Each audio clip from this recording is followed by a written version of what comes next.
నమస్తే. కేసీఆర్ అంశం నడుస్తుంది ఇప్పుడు. తెలంగాణ రాష్ట్రంలో కేసీఆర్కు ఫోన్ ట్యాపింగ్ అంశంలో సిట్టు నోటీసులు ఇచ్చింది కదా. ఇప్పుడు అదే అంశం నడుస్తుంది.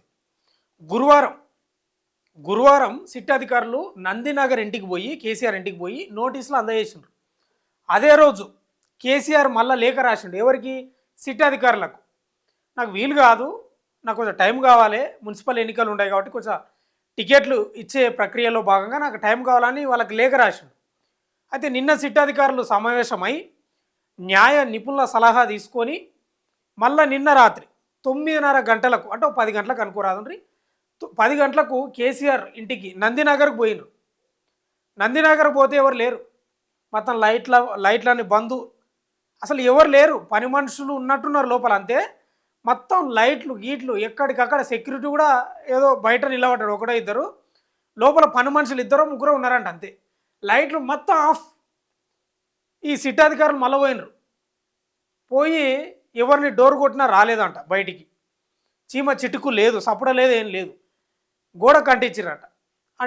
అంటించిన తర్వాత ఓ 10-15 నిమిషాలకు ఏవో ఇంట్లో నుంచి ఇద్దరు వచ్చిరట. వాళ్ళు పని మనుషులు వస్తే వాళ్ళకు కూడా నోటీస్ ఇచ్చారంట. అయితే కేసీఆర్ ఏమంటున్నాడంట అంటే, నందినగర్ కాదు ఎర్రవల్లి ఫామ్ హౌస్కి రండి అని చెప్తున్నాడంట. నేనేమంటున్నా అంటే, నేను అందుకే అంట ఊకే ప్రతిసారి అంట, ఈ చట్టాలు డబ్బున్నోనికి, అధికారం అనుభవించినోనికి, లేకపోతే అధికారంలో ఉన్నోనికి చుట్టాలని నేను అందుకే అంట. వ్యవస్థను ఇప్పుడు కేసీఆర్ తన ఫామ్ హౌస్కు రప్పించుకుంటున్నాడు. వ్యవస్థను, పోలీస్ వ్యవస్థను, సిట్ అధికారులను ఫామ్ హౌస్కి రండి అని చెప్తున్నాడు. నిజంగా మామూలు వ్యక్తి, సగటు వ్యక్తి అట్లా ఉంటుందా అంటే అవకాశం? ఇప్పుడు మామూలు వ్యక్తులకు కూడా ఫామ్ హౌస్లు ఉంటాయి, వాళ్ళు కూడా ఏదో కేసులో ఇరికిండ్రే అనుకుందాం, వాళ్ళు రప్పించుకోవడానికి అవకాశం ఉంటుంది, అట్లా ఆర్డర్ చేయడానికి అవకాశం ఉంటుందా? ఉండదు. ఎందుకంటే కేసీఆర్ అట్లా ఉంది ఆయనది. డబ్బు, అహంకారం, లేకపోతే గతంలో అనుభవించిన పదవి, ఇదంతా వ్యవహారం. చట్టాలు అందరికీ సమానంగా లేవు, మనమేమో సమానంగా ఉంటాయని మనం అనుకుంటే లేవు. వ్యవస్థనే ఫామ్ హౌస్కి రప్పించుకుంటున్నాడు. వ్యవస్థనే ఫామ్ హౌస్కి రప్పించుకుంటున్నాడు అంటే ఎట్లా ఉంచుడు? కానీ సిట్ అధికారులు ఒప్పుకోలే, రామని చెప్తున్నారు. వచ్చేదే లేదు, ఫామ్ హౌస్కు రాము, నీవు ఎన్నికల్లో పోటీ చేస్తున్న క్రమంలో ఎన్నికల అఫిడవిట్లో నీ అధికారిక నివాసం ఏం రాసినావు? నందినగర్ అనే రాసినావు. బంజారాహిల్సా జూబ్లీహిల్స్లో ఉంటుంది కదా, అది నందినగరే ఉంది. తర్వాత అసెంబ్లీ రికార్డులో కూడా నందినగరే ఉంది. కాబట్టి మేము 100% నందినగర్లో నోటీస్ ఇచ్చినాం, మీరు అక్కడనే విచారణకు హాజరు కావాలి తప్ప ఎర్రవల్లి ఫామ్ హౌస్కు, లేకపోతే చుట్టాల ఇంటికి ఆడుండా, లేకపోతే ఇంకా నేను ఆడుండా, నేను ఈ ఆడుంటే ఆడికి రమ్మంటే కుదరదని సిట్ అధికారులు కూడా చెప్పిండ్రు. చెప్పాలి కూడా.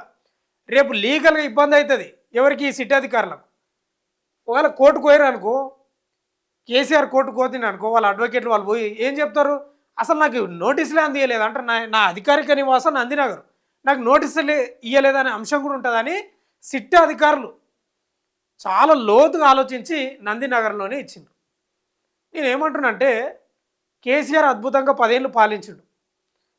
బీఆర్ఎస్ కార్యకర్తల దృష్టిలో అద్భుతంగా పాలించిండు, లేకపోతే కాంగ్రెస్ నాయకుల దృష్టిలో అద్భుతంగా పాలించలేదు అనుకుందాం. సరే, ఏదైనా కానీ చట్టానికి ఎవరు అతిథులు అండి నాకు అర్థం కాదు.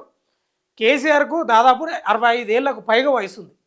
160 సిఆర్పిసి సెక్షన్ ఆ ప్రకారం, నోటీసుల ప్రకారం 15 ఏళ్లలోపు పిల్లలు కానీ, 65 ఏళ్ళు దాటిన వాళ్ళు కానీ వాళ్ళ ఇంటి దగ్గరని విచారణ చేసుకోవడానికి ఆ యొక్క సెక్షన్ అనుమతిస్తుంది. అందులో భాగంగానేమో ఇంటికి వస్తామంటే కూడా కేసీఆర్ ఒప్పుకుంటలేడు, వద్దు అంటున్నాడు, ఫామ్ హౌస్కి రండి అని చెప్తున్నాడు. ఎందుకంటే నాకు అర్థం కాదు. ఇప్పుడు 10 ఏళ్ళ అధికారంలో ఉన్నప్పుడు పరాకత్తుగా ఫామ్ హౌస్లోనే ఉంటుండ్రి, పోతే 15-20 రోజులు ఆడనే ఉంటుండ్రి, మళ్ళీ వస్తుండ్రి. ఇప్పుడు అధికారం పోయినాక కూడా మళ్ళీ ఫామ్ హౌస్కి వ్యవస్థను రప్పించుకుంటున్నాడు అంటే ఏ స్థాయిలో ఉందో కేసీఆర్ కుటుంబ అహంకారం, ధోరణి అర్థం చేసుకోవాలి. మరి నేను ఏం చెప్పదలుచుకున్నాను మీకు డౌట్ రావచ్చు. మరి ఏం చెప్పదలుచుకున్నావు నువ్వు అంటే, చట్టాలు ఎవరికి చుట్టాలు కాదు, అందరికీ సమానంగా ఉండాలి. ఈయనకు చుట్టం, మనకేమో ఇంకేదో అయితే కాదు కదా, అట్లా ఉంది పరిస్థితి. ఒకసారి చిన్న ఈ మ్యాటర్ కూడా చదువుదాం, చదివిన తర్వాత మళ్ళీ నేను మాట్లాడతా. కేసీఆర్కు మళ్ళీ సిట్ నోటీస్, రేపు మధ్యాహ్నం 3ంటికి నందినగర్ నివాసంలో అందుబాటులో ఉండాలని ఆదేశం. అంటే ఫిబ్రవరి 1, ఇలా 31 కదా, ఆ ఫామ్ హౌస్కు రావడం కుదరదని నోటీసులో స్పష్టీకరణ. ఇంటి బయట గోడకు నోటీస్ అంటించి వెళ్ళిన అధికారులు అడిగా. ఫోన్ ట్యాపింగ్ కేసు విచారణ తుది ఘట్టంలో మరో కీలక పరిణామం చోటు చేసుకున్నది. విచారణకు హైదరాబాద్ రావాల్సిందేనంటూ బీఆర్ఎస్ అధినేత మాజీ సీఎం కల్వకుంట్ల చంద్రశేఖరరావుకు దర్యాప్తు సంస్థ అంటే సిట్ అధికారులు శుక్రవారం రాత్రి మరోసారి నోటీసులు ఇచ్చిందంట. వేదిక నందినగర్ నివాసమేనని విచారణ అధికారులు స్పష్టం చేశారు. ఎర్రవల్లి ఫామ్ హౌస్కు రాలేమని, అందుకు సాంకేతిక కారణాలు ఉన్నాయని పేర్కొన్నారు. ఆ సాంకేతిక కారణాలు ఏంటంటే ఈ ఎలక్ట్రానిక్ సంబంధించిన ఈ డివైజ్లు, ఈ కంప్యూటర్ సిస్టమ్స్కి సంబంధించిన ఇవన్నీ అక్కడ తరలించాలంటే భద్రతా దృష్ట్యా ఇబ్బంది అవుతుంది. అందుకే మేము రాలేమని చెప్తున్నారు వాళ్ళు సిట్ అధికారులు. ఎర్రవల్లి ఫామ్ హౌస్కు రాలేమని, అందుకు సాంకేతిక కారణాలని పేర్కొన్నారు. తమ వద్ద ఉన్న రికార్డుల ప్రకారం ఈ అడ్రస్ నందినగర్లోనే ఉందని నోటీసులో తెలిపారు. విచారణ నేపథ్యంలో ఆదివారం అందుబాటులో ఉండాలని సూచించారు. ఫిబ్రవరి 1న మధ్యాహ్నం 3 గంటలకు విచారణకు రావాలని ఆదేశించారు.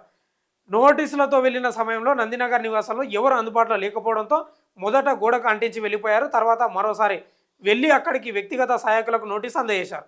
మొదటి నోటీసులపై స్పందిస్తూ కేసీఆర్ అభ్యర్థించినట్టుగా ఎర్రవల్లి ఫామ్ హౌస్లో విచారించేందుకు నిరాకరించారు. ఎందుకు నిరాకరించొద్దండి నాకు అర్థం కాదు. నమ్మకం ఇప్పటికే నమ్మకం లేదు సామాన్యులకు చట్టాలపై. ఈ ఇంకా వ్యవస్థలను కూడా ఆ శెల్కాడికి పిలుచుకుంటే ఎట్లుంటుంది నాకు అర్థం కాదు. అంతే కదా, 60 ఏళ్ళు పైబడిన వ్యక్తి కాబట్టి సిఆర్పిసి సెక్షన్ 160 నిబంధనల ప్రకారం ఆయనను పోలీస్ స్టేషన్కు పిలవకుండా ఆయన నివాసంలోనే విచారించాల్సి ఉంటుంది. అందుకే కేసీఆర్ కుటుంబానికి ఇంకా అహంకారం తగ్గలేదు, నిజంగా తగ్గలేదు. ఎందుకండి ఇంత నాకు అర్థం కాదు. ప్రజలే కదా బాసులు, అల్టిమేట్ వాళ్ళే కదా ఓట్లు వేసింది. ఇప్పుడు అధికారుల మీద కోపం ఎందుకు మీకు, రేవంత్ రెడ్డి మీద కోపం ఎందుకు?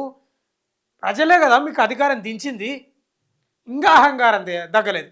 సరే ఇప్పుడు కేసీఆర్ను కూడా విట్నెస్గా పిలుస్తున్నారు, సాక్షిగా, దోషి ఏం కాదు కదా. నోటీసులు ఇచ్చారు, సరే వస్తా, ఓ టైం వేరే టైం చెప్పండి, 1 గంటల, అది 1 తారీఖు వస్తా అని చెప్పొచ్చు కదా. నందినగర్లోనే నేను అందుబాటులో ఉంటాను. ఫామ్ హౌస్ ఒక్కసారి అహంకారం తలకెక్కితే అది తగ్గదంటే ఇదే కేసీఆర్ని చూస్తేనే నేర్చుకోవాలి మనం. బెస్ట్ ఎగ్జాంపుల్ ఆయన్నే. ఇక మున్సిపల్ ఎన్నికల వరకు ఆగేది లేదంటే, ఇక మున్సిపల్ ఎన్నికల తర్వాత ప్రశ్నించాలని కేసీఆర్ చేసిన విజ్ఞప్తిని నిరాకరించిందంట. ఇక కాంగ్రెస్ ప్రభుత్వం కూడా అట్లే ఉంది. వాళ్ళకి ఎందుకు అంత తొందరగా పుట్టిందో నాకు అర్థం కాలేదు. అక్కడ మున్సిపల్ ఎన్నికలు ఆయననేమో అక్కడ ఉండడు, అమెరికాలో లేకపోతే దావోస్ ఆ పర్యటనలు ఉన్నాడు, మున్సిపల్ ఎన్నికలు జరుగుతున్నాయి. ఈ టైంలో వీళ్ళకి ఎందుకు ఇంత ఉరుకులాటనో ఉబలాటమో వీళ్ళది అర్థం కాదు. ఎవరిది? కాంగ్రెస్ ప్రభుత్వం. ఎంత డైవర్షన్ పాలిటిక్స్ లాగానే ఉంది. నేను ఈరోజు కూడా చెప్తున్నా కదా, స్టిల్ నౌ ఇదేంటి జనవరి 31 ఏం కాదు ఈ కేసు వల్ల. రేవంత్ రెడ్డి ఏం చేయలేడు. సిట్టు దోషి అని తేల్చిన కూడా కేసీఆర్ను ఇట్లా టచ్ చేయలేడు. టచ్ చేస్తే ఏమవుతుందో రేవంత్ రెడ్డికి బాగా తెలుసు, చేయడు. ఇది రాసి పెట్టుకోండి. ఒక్కరోజు వ్యవధిలోనే విచారణ చేయాలని ఆదివారాన్ని ముహూర్తంగా ఖరారు చేసింది. సిట్ అత్యవసరంగా నోటీసులు జారీ చేయడం వెనుక ప్రధానంగా దర్యాప్తులో జాప్యాన్ని నివారించాలనే ఉద్దేశం కనిపిస్తుందట. అవుతుందో అక్కడ ఫిబ్రవరి 14 వరకు మున్సిపల్ ఎన్నికల ప్రక్రియ సుదీర్ఘంగా ఉంటుందని, అప్పటి వరకు వేచి చూస్తే సాక్ష్యాధారాల సేకరణలో రెండేళ్ల నుంచి జరగని ఈ 14 రోజులు, ఈ 10 రోజులలో జరుగుతుందా సాక్ష్యాలు? పూలు పెట్టుకోవాలి, అవి లొటపీస్ పూలు ఉంటాయిగా, అవి పెట్టుకోవాలి చెవులలో. ఇదంతా గదే ఉంది స్టోరీ, అంత చదివినా గదే. తొలిసారిగా నేరుగా విచారణకు రంగం సిద్ధమంట. ఇక ఫోన్ ట్యాపింగ్ కేసు ప్రారంభమైనప్పటి నుండి అనేక మంది పోలీసు ఉన్నతాధికారులు జైలుకు వెళ్ళారు. మరికొందరు కీలక సాక్షులుగా మారారట. అయితే గతంలో బీఆర్ఎస్ ఇద్దరు మాజీ ఎమ్మెల్యేలను కూడా ప్రశ్నించింది సిట్టు, చిరుమర్తి లింగయ్య, జైపాల్ యాదవ్. కేసీఆర్ కుటుంబం దగ్గరికి రావడం ఈ నెల నుంచే జరిగింది. ఫస్ట్ ఎవరు? జనవరి 20 హరీష్ రావు, తర్వాత కేటీఆర్, సంతోష్ రావు, ఇప్పుడు కేసీఆర్. తర్వాత సిట్ నోటీసులపై రాజకీయ ప్రకంపనలంట. ఇది కూడా చదువుదాం. రాష్ట్రంలో రాజకీయ కాక రేపుతున్న ఫోన్ ట్యాపింగ్ కేసులో పోలీసులు బిగ్ ట్విస్ట్ ఇచ్చారు. ఈ పరిణామాలు రాజకీయ ప్రకంపనలు సృష్టిస్తున్నాయి. ఈ కేసులో బీఆర్ఎస్ చీఫ్ మాజీ సీఎం కల్వకుంట్ల చంద్రశేఖరరావుకు సజ్జన నేతృత్వంలోని దర్యాప్తు బృందం మరోసారి నోటీసులు ఇవ్వడంపై బీఆర్ఎస్ నేతలు తీవ్రస్థాయిలో మండిపడుతున్నారట. ఎందుకు మండిపడుతున్నారో మళ్ళీ వాళ్ళదో తమాషా. ఇకపై తప్పనిసరి పరిస్థితుల్లో ట్యాపింగ్ కేసులో కేసీఆర్ను సిట్ విచారించనుంది. 65 ఏళ్ళు పైబడిన వ్యక్తి కావడంతో ఆయన నివాసంలోనే సిట్ అధికారులు విచారించనున్నారు. ఫోన్ ట్యాపింగ్ కేసులో ఈ నెలాఖరున సిట్ ఛార్జ్షీట్ దాఖలు చేయనుంది. ఈ కేసులో కేసీఆర్ను అరెస్టు చేయబోతున్నారా? రేవంత్ ప్రభుత్వం ప్లాన్ ఏంటి? అసలు కేసీఆర్కు నోటీసుల వెనుక ఉన్న సీక్రెట్ ఏంటన్న దానిపై ఇప్పుడు రాష్ట్ర రాజకీయాల్లో జోరుగా చర్చ జరుగుతుంది. నిజానికి మాజీ సీఎం కేసీఆర్కు నోటీసులు ఇవ్వడంతో ఫోన్ ట్యాపింగ్ కేసు విచారణకు క్లైమాక్స్కు చేరినట్లుంది. ఈ కేసులో ఇటీవల బీఆర్ఎస్ టాప్ లీడర్లు అయిన కేటీఆర్, హరీష్ రావు, సంతోష్ రావును సిట్ అధికారులు ఇప్పటికే విచారించారంట. ఇక సిట్ నోటీసులు ఎన్నికల స్టంట్ అని ఎవరు ఎంపీ అరుణ అంటుంది. నేడు హైకోర్టులో లంచ్ మోషన్ పిటిషన్ అట. ఎవరు లీగల్ సెల్ అటు కన్వీనర్ సోమ భరత్. అయితే ఇప్పుడు ఈ చర్చ జరుగుతుంది కదా, కేసీఆర్ని అరెస్ట్ చేస్తారా ఇక కన్క్లూజన్కి వచ్చేసింది కదా అని చాలా చర్చలు జరుగుతున్నాయి. మీరు చూడండి, కాళేశ్వరం ప్రాజెక్ట్ ఎట్లా జరిగిందండి? దాదాపు 15-16 నెలలు జరిగింది విచారణ. కమిషన్ ఏం తెలిసిందండి? కేసీఆరే దోషం తెలిసింది. మరి ఏం చేసిందని కాంగ్రెస్ ప్రభుత్వం ఏమైనా చేసిందా? ఏమీ చేయలేదు. అంటే రేవంత్ రెడ్డి ప్లాన్ ఏంటంటే తెలంగాణ ప్రజల ముందు ఇగో కేసీఆర్ ఇన్ని కోట్లు దోచుకున్నాడని చూపించడానికి మాత్రమే ఆ సిట్ వేసిండు. అదేవిధంగా ఇది కూడా ఫోన్ ట్యాపింగ్ సిట్ కూడా గంతే. ఇగో కేసీఆర్కి ఇట్లా ఫోన్లు ట్యాప్ చేసి చూడండి అని తెలంగాణ ప్రజలకు తెలవడానికి చేసి ఈ సిట్ వేసిండు తప్ప, విచారణ తప్ప కేసీఆర్ను జైల్లో వేసే ప్రసక్తి లేదు. ఇది రాసి పెట్టుకోండి. ఏమైనా వేస్తే కేటీఆర్ను ఆ కేసులో అదేదో ఫార్ములా ఈ కార్ వేసు అదో ఇదో ఉన్నాయి కదా, ఆయన వేస్తే వేయచ్చు, కానీ కేసీఆర్ మాత్రం వేయలేరు. సాధ్యం కాదు. ఎందుకు కాదు? సాధ్యమైతే అది రేవంత్ రెడ్డికి దోషి అని తేలితే 100% శిక్ష పడాలి చట్టపరంగా. నేను ఇంతకుముందుకు చెప్పిన చట్టం ఎవరికి చుట్టం కాదు. అవినీతి చేసినా, అక్రమాలు చేసినా, ఫోన్ ట్యాపింగ్ చేసినా దోషులకు శిక్ష పడాలి. కానీ సాధ్యమవుతుంది రాష్ట్ర ప్రభుత్వానికి. కానీ రేవంత్ రెడ్డి 100% 100 అడుగులు వెనక్కేస్తాడు ఈ కేసుకు సంబంధించి. మళ్ళీ చూడండి, ఇదే కేసులో సిట్టు దర్యాప్తు మొత్తం ఇగో ప్రభుత్వానికి అందించిన తర్వాత, ఇదంతా అందించిన తర్వాత, ఈ కోర్టుల కేసు ఇదంతా నడిచిన తర్వాత మీరు చూడండి, సింపుల్గా తీసుకుపోయి మళ్ళీ సిబిఐకి అప్పగిస్తాడు కేసీఆర్ రేవంత్ రెడ్డి. ఇప్పటికే కాళేశ్వరం ప్రాజెక్టు సిబిఐకి పోయింది, ఉలుకులేదు పలుకులేదు. ఇది కూడా అంతే. ఇదంతా రాజకీయ డ్రామాలు. రేవంత్ రెడ్డి తన రాజకీయ భవిష్యత్తును, ముఖ్యమంత్రి పదవిని కాపాడుకోవడానికి మరోసారి నేను ముఖ్యమంత్రి కావాలని అనుకుంటున్నాడు కాబట్టి ఇదంతా డ్రామా నడిపిస్తున్నాడు తప్ప దీనివల్ల ఊదుగారది పీరు లేవదు, ఏం లేదు. 2 ఏళ్ల నుంచి కొనసాగిస్తున్నాడు కదా, కొండంత రాగం తీసి కూని రాగం పాడట్లే ఉంటుంది. 100% మీరు రాసి పెట్టుకోండి. ఇక ఈ అంశం నేడు కోర్టులో లంచ్ మోషన్ పిటిషన్ వేస్తారంట. వాళ్ళ లీగల్ సెల్ అడ్వకేట్ ఉన్నాడు కదా సోమ భరత్.